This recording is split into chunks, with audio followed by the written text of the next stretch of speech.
The sunken valley glowed in the soft amber pulse of 1,000 lanterns.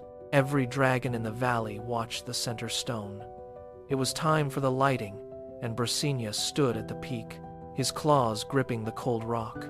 The air was thick with expectation. Then, it happened. A sharp, rhythmic twitch tightened deep in his gut. His throat constricted. He tried to swallow, but his mouth jerked open against his will. A sound escaped, a sharp, jagged hiccup. Instantly, a jet of flame spat from his snout. It did not hit the lantern. It arched downward, striking the brim of a nearby rabbit's hat. The fabric began to smoke. The rabbit yelped, slapping at his head as the smell of burning wool filled the air. Brasinia stiffened. He bowed his head, his gaze locked firmly onto the stone beneath his feet. The cheers died down into a confused murmur.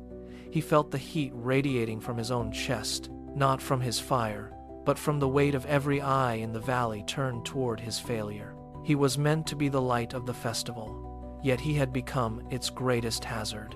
He backed away, his tail dragging against the stone, desperate to vanish before the next spark could ignite. He slipped into the shadows of the outer pillars, his pace frantic. Each step rattled his frame. He pressed a claw hard against his sternum, trying to silence the rhythmic thrumming beneath his ribs. It was never just a hiccup. It was a fuse. He remembered the morning bowl of grain. A single laugh had sent a spray of embers across the table, charring the wood black. He remembered the festival rehearsal 3 days ago, when a sudden breeze had startled him, turning a simple jump into a scorching arc of flame that nearly razed the storage shed. Every movement felt like a risk. He breathed in, but the air felt thin, sharp, and dangerous. He was a creature of fire, yet his own internal heat was a wild, untamed beast that refused to obey. He stopped in a dark alcove, listening to the muffled sounds of the festival continuing without him. The laughter of others grated against his nerves, a constant reminder of how easily his own joy could turn into a wildfire. He curled his toes into the dirt, waiting for the telltale twitch to return. He was a disaster waiting for a catalyst, and the night was only beginning. He spotted Nuvina near the edge of the clearing. She was watching the lights, her posture relaxed, which only made his own tension sharper. He hurried toward her, his claws clicking unevenly on the stone. When she turned, he did not wait for a greeting. He began to pace, his tail twitching in erratic circles. "I cannot stop them," he whispered, his voice tight. He told her about the morning, how the simple act of laughing at a squirrel had sent sparks flying across the grass. He described the way his chest jumped, a sudden, violent movement he could not predict. "It is not just the festival," he said, stopping to press his palms against his stomach. "It is everything. Even a smile feels like a threat now." Nuvina stepped closer, her expression shifting from curiosity to concern. She did not pull away. She moved in sync with his pacing, her presence a steady anchor in his rising panic. He recounted the breakfast incident, the way the air had smelled of scorched grain, and the shame that followed. She listened, offering no easy fixes, only the weight of her attention. For a moment, the frantic rhythm of his heart slowed.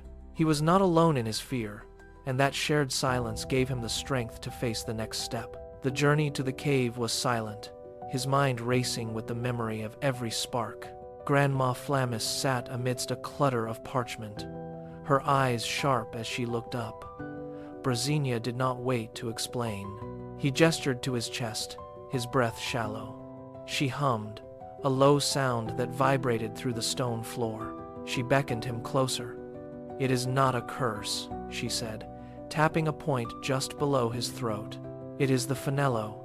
She explained how the muscle acted like a bellows, designed to pump air and heat for flight and defense. When he laughed or ate too quickly, the finello spasmed, forcing a blast of internal heat outward as fire. It was not a flaw in his spirit, but a mechanical reflex. Brasinia listened, his claws tracing the rhythm of his own pulse. He had spent his life viewing his body as a ticking bomb, but here was a blueprint, a muscle, a bellows, something that could be controlled. The panic in his chest began to subside, replaced by a strange, new focus. If the Finello was a muscle, it could be trained.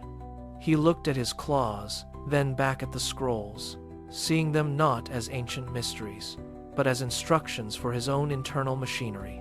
Brasinia stood in the center of the cave, his posture rigid. He needed to prove he could master the Finello. He drew a sharp breath, pulling his shoulders back, and clamped his jaw shut. He intended to hold the air, to force the muscle into stillness. The silence in the cave stretched, heavy and expectant. Then he felt it, a rhythmic twitch deep behind his ribs, pulsing against his ribs like a trapped bird. He pressed his palms against his chest, trying to smother the movement, but the pressure only intensified. His cheeks began to balloon. He squeezed his eyes shut, forcing every ounce of his will into his diaphragm. It was not enough. With a sound like a wet pop, his mouth jerked open. A concentrated jet of flame shot forward, bypassing his control entirely. The fire caught the edge of an ancient, woven rug near the wall. It curled instantly, blackening as the fibers turned to ash. Brasinia stared at the ruin, his breath coming out in a ragged, defeated whistle. He had tried to be still, and yet, the fire escaped anyway.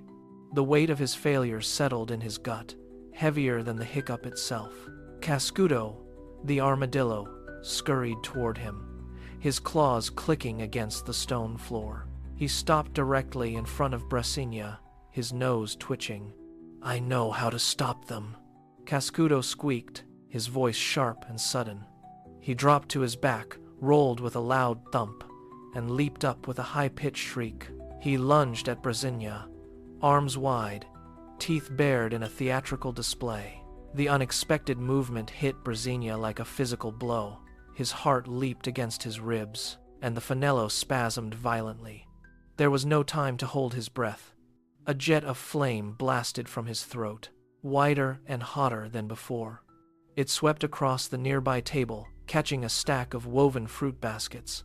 The dry reeds ignited instantly. Bright orange flames climbed the sides of the baskets, turning the fresh fruit to charcoal within seconds. The smell of burning sugar filled the cave. Brasinia watched the fire consume the harvest, his wings drooping. He did not move to put it out. He simply sat on a cold, flat stone and stared at the smoldering debris. The cure had been worse than the ailment. He felt the twitch in his belly again, but he no longer cared to stop it. He was finished. The sky deepened into a bruised purple, marking the end of the day.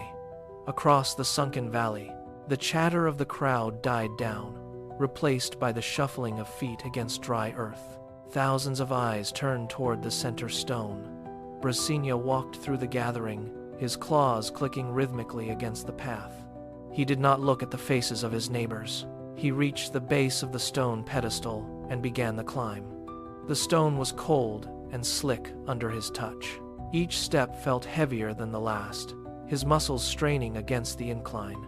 He hauled himself up onto the flat summit, standing exposed in the center of the dark arena.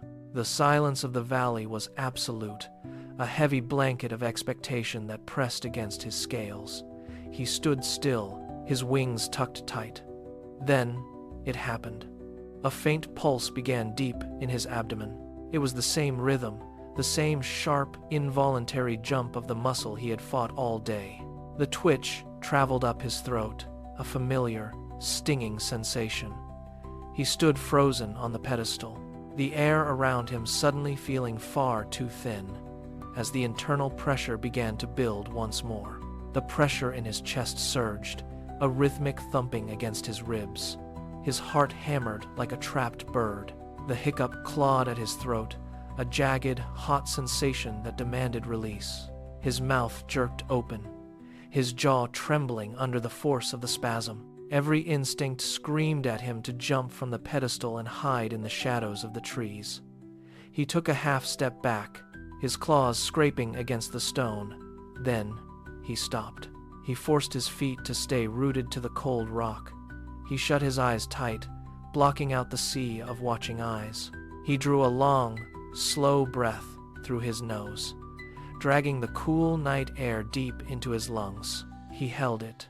1, 2, 3, 4. The muscles in his belly tightened, fighting the rhythm of the hiccup. He visualized the cooling soup just as he had practiced in the cave. He released the air in a slow, controlled stream, his cheeks softening. The violent twitch in his abdomen flickered and faded, replaced by a steady, rhythmic pulse. He stood in the silence, his chest rising and falling with precise, measured movements, waiting for the fire to turn cold. The final tremor in his chest dissolved, replaced by a gentle, glowing warmth. Brasinia opened his eyes and looked at the nearest lantern.